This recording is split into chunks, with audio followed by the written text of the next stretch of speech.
listening to Stories from Real Life, a podcast by engaging storytellers for engaged story listeners. Here's your host, author and journalist, Melvin E. Edwards.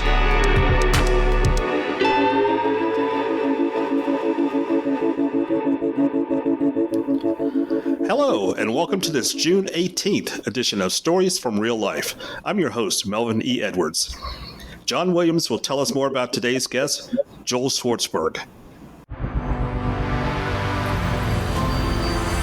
Today, we are joined by Joel Schwartzberg, an esteemed writer, speaker, and presentation trainer specializing in communication and presentation skills. Joel's expertise spans multiple industries, including healthcare, financial services, biopharmaceutical science, cybersecurity, personal insurance, and civil rights. He is the author of The Language of Leadership: How to Engage and Inspire Your Team, and Get to the Point: Sharpen Your Message and Make Your Words Matter. His insights have been featured in Harvard Business Review, Fast Company, on CNBC, Toastmaster Magazine, Newsweek, Inc.com, The New York Times Magazine, New York Daily News, The New York Post, and The New Jersey Monthly. Joel is also a former national champion public speaker and collegiate speech coach. He emphasizes the importance of understanding what a point is not, helping people to clarify their message effectively. Joel believes that the audience does not expect perfection. Rather, delivering your point successfully, even if imperfectly, is a significant achievement. Join us as host Melvin E. Edwards dives into the art of effective communication with guest Joel Schwartzberg.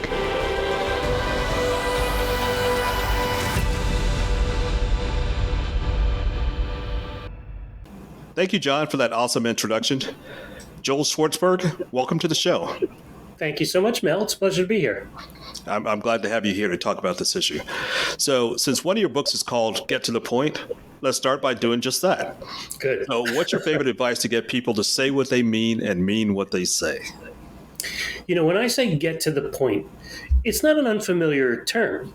We've all been in situations where we think, oh, I wish that speaker would get to the point, or I wish she would get to the point of that movie review, or get to the point of that podcast. So what I try to train people is to understand, or in fact, reimagine what a point is. Because we confuse points with topics and themes and observations and notions and catchphrases and categories. And all of those are not points. And if you don't have a true point, you in fact are rendered pointless. And Mel, this is why people ramble.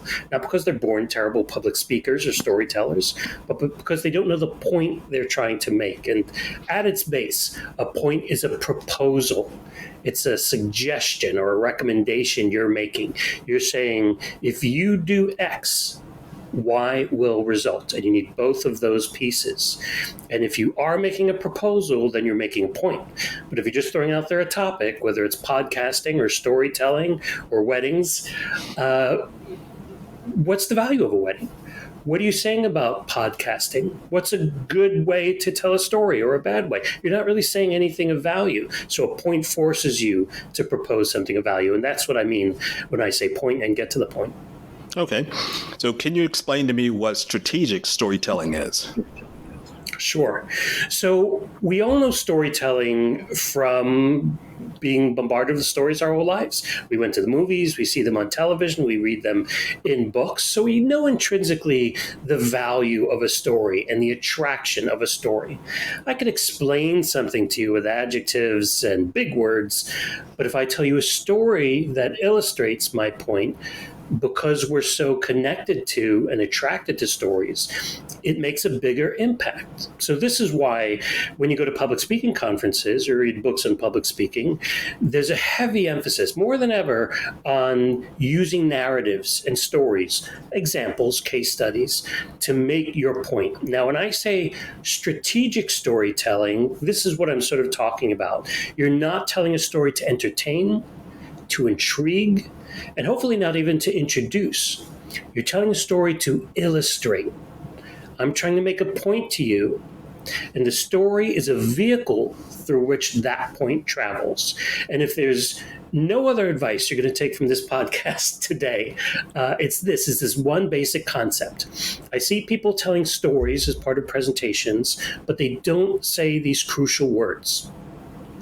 This story illustrates why we must. This story is an example of why we should. This case study proves why this is the right approach. This story illustrates what's great about my son and what's great about the union between my son and his wonderful fiance. Those words where you are really explicitly making clear the relevance is so important, because it's the relevance of the story that you want your audience to realize, not just the story itself. That's how you turn a story from riveting to relevant. Well, you made a couple of references to my son's recent wedding. I hadn't really planned to talk about that, but since you brought it up, and I know you've seen the video, I wrote a speech, Father of the Groom speech for my son's wedding, and delivered it. And I'm not much of a public speaker. I do have experience in speech writing, but not in speech giving. And you had a chance to see that, so you gave me some pointers, and I appreciate those. I should have sent it to you ahead of time.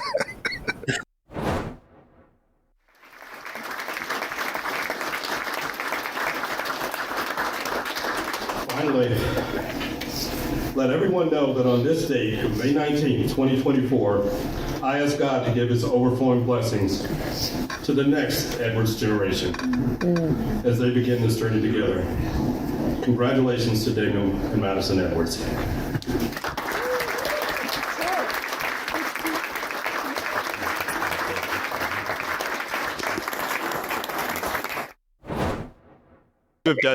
What would you have done differently if you had given a speech for your son?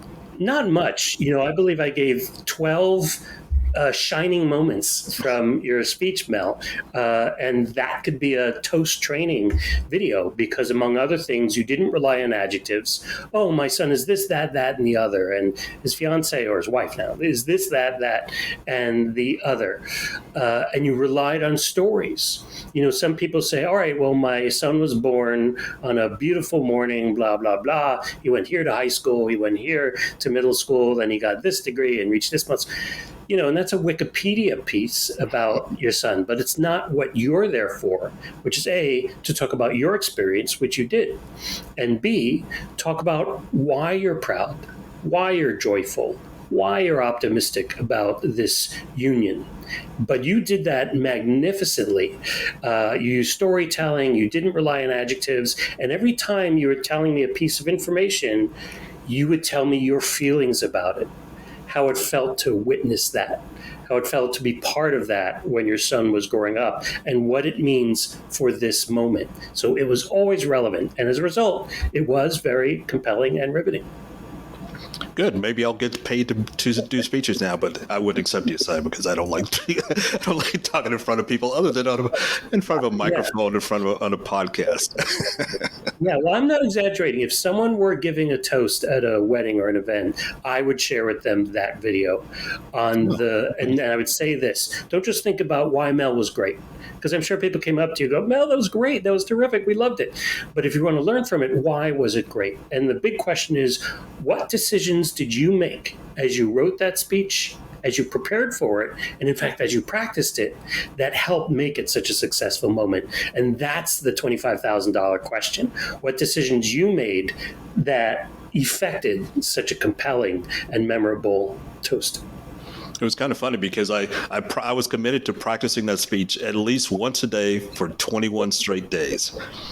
I wanted because my intention was to practice all the emotion out of it, because I wanted to deliver the speech without emotion. And then when that was an epic fail. epic fail. I looked over at my son and he was crying, and he's very unemotional. He's an engineer. He has all the qualities of an engineer. He's very detail oriented. He's unemotional. He's focused on facts all the time. And he's not emotional, but that day he was. And when I looked over at him, it caught me off guard. And maybe that's what made the speech more memorable, because it was emotional despite myself. Yeah, and emotionalism is not something to avoid. If we go back to Aristotle, and he gives us the three biggest tools for persuasion, you have ethos, pathos, and logos. Pathos is the emotional, argument, or it's the emotional way to reach an audience and attract them. But you did. It doesn't mean you necessarily have to cry, but if you display emotion, however it manifests, that's a powerful method of bringing your audience in, getting their attention at the very least, and having them connect to you. And by the way, Mel, you practiced a lot. And I just want to point out the number one benefit of that practice was you were able to give us eye contact. If you had not practiced your toast, which we see all the time, and which is fine, I'm not, throwing anyone under the bus, but it would look like this. On the day that I met my son, blah, blah, blah, blah, blah, blah, blah, you would have given your entire toast into this piece of paper, and that piece of paper doesn't care. Your audience cares. So you were able to look into your audience. I mean, your eye contact was amazing for someone with a script. And that means that you practiced it so much, it was 60 to 65% memorized. Now your hat got in the way a little bit, but that hat may be such a that hat was part of your character. That was well, it was part of my character, but it was also my blanket, my security blanket. Right. Have it close. So I'll give you a pass on the hat. Okay, I appreciate that. All right, so let's get back to you for a second here. So your second book is called The Language of Leadership. The Language of Leadership. So what's the biggest mistake leaders make when they're communicating? The number one biggest mistake starts at the very beginning when they ask the wrong question. They often ask before a speech, whether it's a keynote speech at a conference or whether it's a town hall speech to their team or even a toast to a large degree. The wrong question is, what do I want to say? What do I want to say today? What do I need to say? What should come out of me? What piece of brilliant insight should I share with them? That's the wrong question. So what's the right question?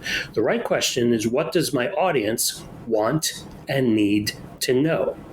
And then once you know that and can articulate it, you reverse engineer it so that you create a presentation that meets that want and that need. Now, there's a difference between want to know and need to know.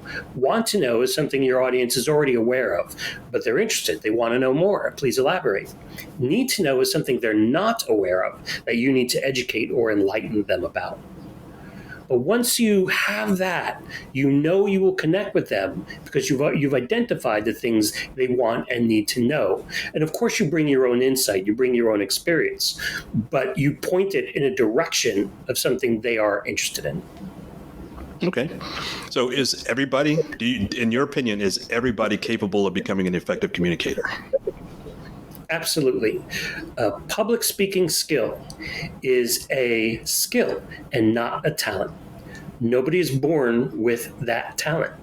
Everybody started being nervous and anxious. Every public speaker, whether that was in school or out of the womb, I don't know where they started, but no one was born innately with this ability. And the other truth is we are all on learning journeys. I've been teaching public speaking since 2006. I was a competitive public speaker in 6th grade all the way through my senior year of college, and I still speak too quickly. And I have a hard time mitigating that. But here's what I do know. I know that I'm not going to speak less quickly by telling myself, Joel, speak slower. That doesn't work. I know I need like a Nicorette, something that I can insert into myself to make myself speak more slowly. And so I do two things. One thing is I speak more loudly because I know I don't have enough breath physically in my lungs. I don't have enough breath to speak both loudly and quickly at the same time. So that slows me down. And the other thing I do is I embrace pauses. So I bring my speedometer down to 0, and it'll go up again. But sometimes that variation is interesting to an audience, but I know I'm always sort of stopping, and overall, my rate will be slower because I stopped, I paused, knowing that pausing is okay. Okay. So, and you mentioned having been a speaker from 6th grade up through college. How did you become a national champion as a public speaker? Well, I was never athletically inclined, although I tried, but that just wasn't my thing. So, sometime around sixth grade, I was a middle school student in a suburb of Houston, Texas, and my brother had joined what was called the Speech Club. And you could call it a speech and debate club, but there's debate and then there's speech. And speech, you're giving humorous speeches or informative speeches, persuasive speeches, impromptu speeches, extemporaneous speeches. And I sort of loved it and I got into it and I learned by my coaching, but I also learned by going to speech tournaments. And I just stuck with it. The more I did it, the more I wanted to do with it. It actually built my ambition and my self-esteem. I didn't know what I was particularly good at until I started doing that. So 3 years of middle school, and I got up to a certain level. High school, I continued doing it. I got up to sort of the next level. And college, it really blew up. Because I came into college, I competed for NYU and for Emerson College in Boston. And I was already at a certain level where I was ready to accept the learning and apply it. So 11 years after I started, when I was a senior at Emerson College, everything culminated in a national championship in an event called After Dinner Speaking, which is a humorous 10-minute speech with a serious point. That's pretty cool. And you mentioned having gone to middle school in the suburb of Houston. Houston's my hometown. I didn't know you were spending any time there. So A-Leaf, yes, I absolutely did. Oh, you do know? So few people, yeah. I went to A-Leaf Hastings High School. Okay, over in near the Ship Channel area. Yeah, you know better than I. It was a long time ago. And I left right after high school. But I had a good time there. And you know, I was born in Long Island. You could tell by the way I say Long Island. It's one word, Long Island. And you know, I came to Texas. Well, that we talk about in Long Island, and the best benefit was being in Texas completely neutralized my Long Island accent, except for Long Island. And I picked up words like y'all and things like that, and walk inline, not online. I forget, put that up versus put that away. So it was really good for giving me a sort of a cleaner speaking style. But I learned a lot, and I learned a lot about meeting new people with new ideas and new approaches to life. And that I think we all benefit from being in diverse communities so we can learn from them. It's funny how you say your New York accent was sort of neutralized by being in Texas. My Texas accent was sort of neutralized because I went to college in Arkansas. Wow. Yeah, there are subtleties in having that accent for sure. That's pretty funny. So I met you on Twitter. And that's not exactly known as a university of respectful communication. So do you critique people when you see them communicating ineffectively in that type of platform? Never. Because if you spend 2 seconds on Twitter, you know generally criticism is not taken well. And I follow this sort of Buddhist principle, I think. I always forget it, but these 3 questions: is it kind? Is it true? And is it necessary? Is it kind? Is it true? And is it necessary?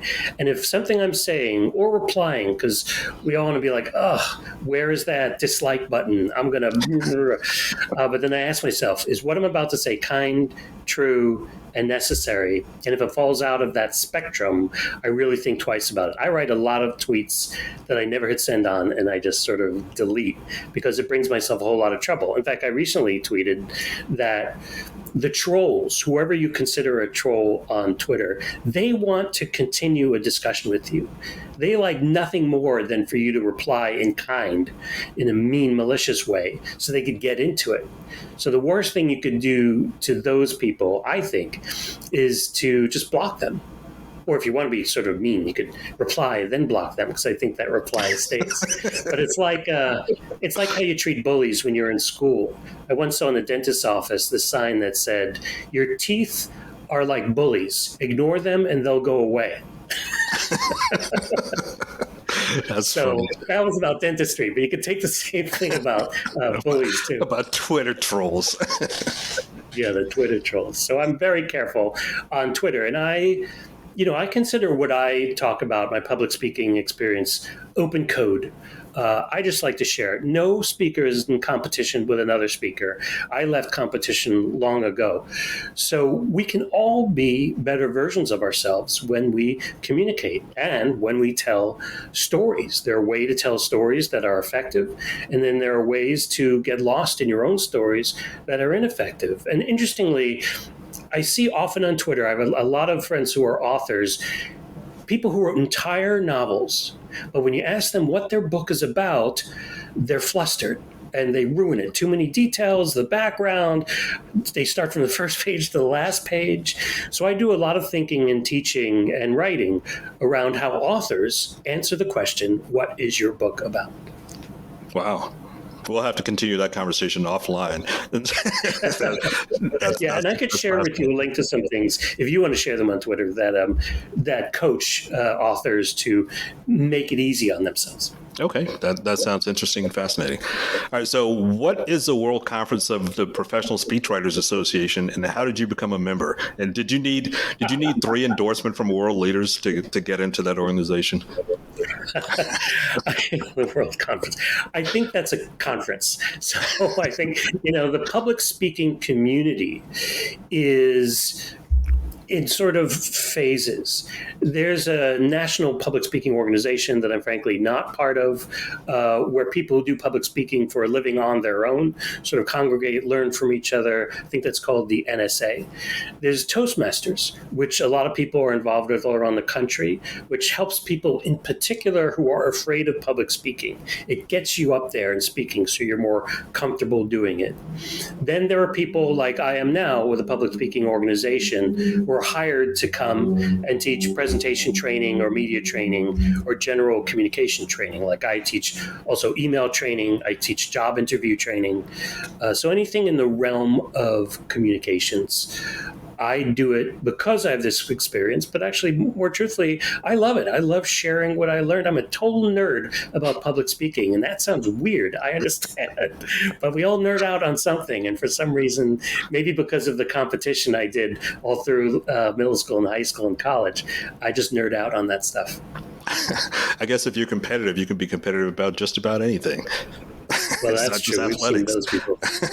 Yeah, exactly. It was tough, man. We were in suits and ties and going against each other. And if you get first or second, you move on, or else, I guess it's more like American Idol, really. But you get to a final round, and there's a big audience, and you get a big trophy, and it's a big deal, and you sweat it out. Nice. All right. So, how should someone choose a story for a speech or a presentation? Right. Well, let's start with the mistake. If you're giving a speech or a presentation, the mistake is thinking, like a good example is my brother, who's a doctor, and he was about to give a presentation. And his first question was, I need a funny story. I need a story that'll make people laugh or make people giggle or make them happy or make them sad. That's honestly mostly a waste of time. Because your role as a public speaker is not to make them happy, is not to make them sad, is not to make them laugh, is not even to make them like you. If someone comes away from one of your speeches, Mel, and says, I love that Mel. Mel, he was so funny and interesting. And someone asks, well, what was Mel trying to convey about storytelling or anything? I don't remember, but Mel was great. I mean, he was funny, he was knowledgeable, he was interesting, it's a great hat. That's a fail, because as presenters, we are presenting our points, not ourselves. So back to your question, choose a story that illustrates your point. If you ever see a TED Talk, and there are many to choose from, they tell stories all the time. But they often end the story with, I chose that story because it illustrates in a real life setting what happens when we adopt this mindset, let's say a growth mindset versus a fixed mindset. They're always telling stories strategically, strategic storytelling, so that the point travels through it so that it has a better impact on the audience. So the bottom line is, don't tell a story to be entertaining, because you are not an entertainer. In fact, we don't even use we don't say speakers perform. We say actors perform, and magicians perform, and singers perform. But what do we say about speakers?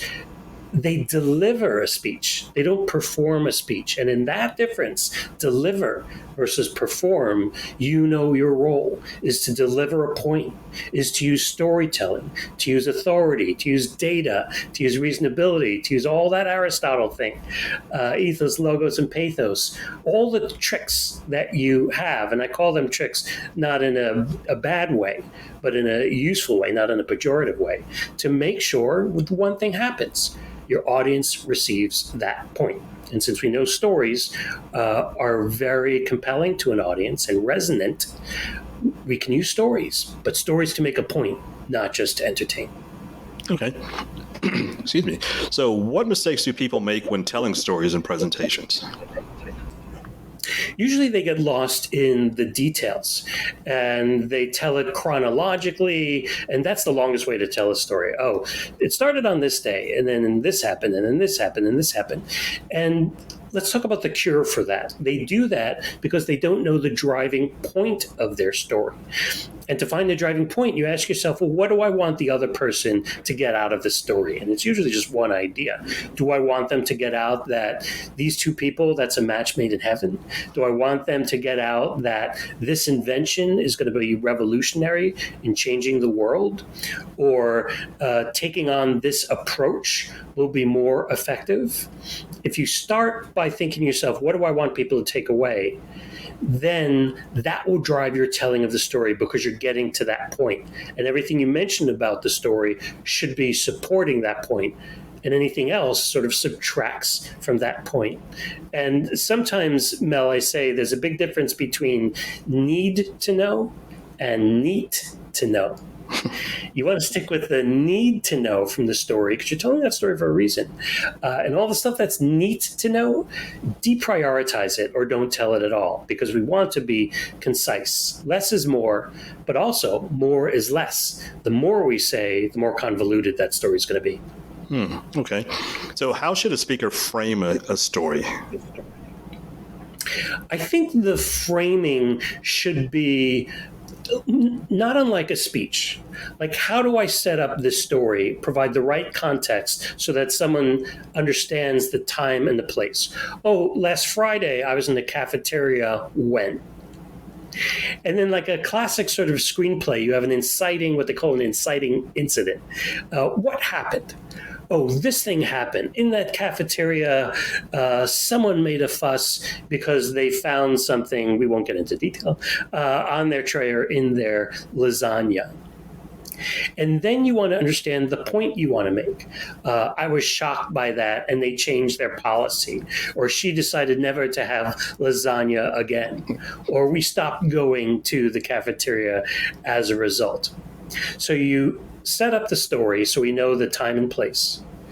You make the point of the story, what happened that's interesting, and then you talk about all of this very briefly, of course, the impact of that story, what happened as a result. And if you can see it in those three pieces, the important setup and context, what happened, and what the result or impact of that, then you could see how it comes down. You know, Mel, I often say when I help people with their public speaking and I coach them, my job is not to make this more complicated. My job is to actually make it easier on you. Because you see a story as this big complicated thing, I'm going to boil it down to just three things. You go bang, bang, bang, and you're done. Nice. So you mentioned your brother, who's a doctor, wanting a funny story from you. So should stories in presentation ideally be funny, or is that just some perception that people have? When I see people recommending humor, it's a little like nails on a chalkboard for two reasons. One, not everybody is funny. Perhaps a minority of people are funny. And by funny, I don't mean necessarily you should go out, in front of a brick wall and do comedy. But I mean are comfortable around humor. If you are comfortable around humor, and that's obvious, or people even know that about you, then tell a story that has a humorous aspect, like you did, Mel, when you gave that toast. There were humorous aspects, but you weren't telling some unrelated joke. you're talking about something you experienced while your son was growing up that happened to be funny, or you said it in a funny way. But here's the two things I want people to take away. One, if you're not funny, don't be funny. Don't be someone other than yourself. Remember, it's not a performance. You want to be authentic to who you are. And here's the good news. If you're not funny, you're not comfortable in humor, or you rack your brain and you think, I can't come up with something funny, this is going to be terrible. A story is more powerful than a joke. A joke has 3 seconds of, huh. A story has 5 minutes of, oh. And that will stick with them. And it's hard to make a point through a joke, because often there's the irony, people have to think about it, give it cognitive time. Oh, I see, because. But if you tell a story, not only does it make your point, but it does the thing the joke does. It breaks the ice, it makes you human, and it makes you relatable. In the end, with my brother, we did not find a funny doctor joke. Instead, he shared a moment from Patch Adams, the movie, where the doctor was on trial and begged his fellow colleagues, his physicians, to understand that you're not just treating a disease, you're treating a human. Now, that's not funny, but that's powerful. And I would suggest that him choosing that moment from that movie had a more powerful impact on his audience than if he had them giggle for a moment from a joke. So is there anything funny about doctors other than their handwriting? What I originally wanted him to do, when he really wanted something funny, I was going to have him do this joke from Airplane. Remember that movie where someone goes, this person's in the hospital. Really? What is it? Well, it's a big building with patients, but that's not what's important right now.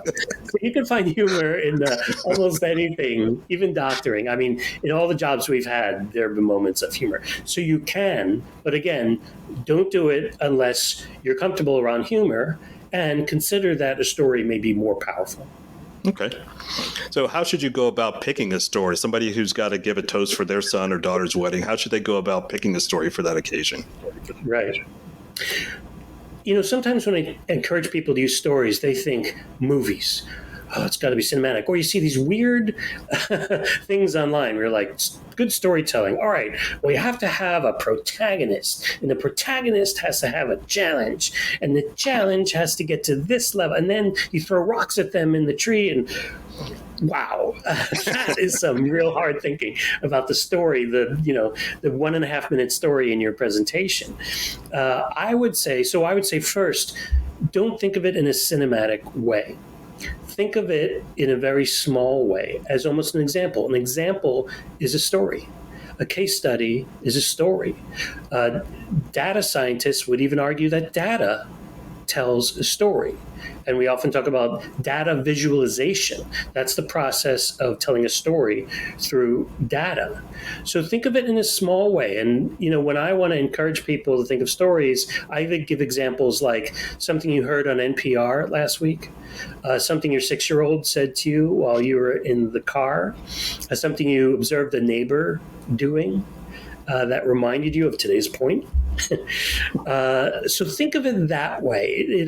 I think that's more important than saying choose this story because of its elements versus that story. I would say pick a story that's true, pick a story that's short, and pick the story that best illustrates or at least introduces the point you're about to make, so there's connection. Okay, that's great advice. So what should a person avoid when they're telling stories? Number one, adjectives, especially useless adjectives. And many adjectives are useless. In my work, I invented this term called badjectives. And badjectives are adjectives. They're bad verbs too. Badjectives are adjectives that are so broad that they are virtually meaningless. Now, if I say that an approach is great, or this thing my brother did is great, or this story about the bunny rabbit did this great thing. Well, listen, I had a great tuna fish sandwich yesterday. And certainly we can't apply the same adjective to this amazing telling story that I would to this tuna fish sandwich I had yesterday. There must be something wrong about that adjective, and there is. It's so broad it doesn't mean anything.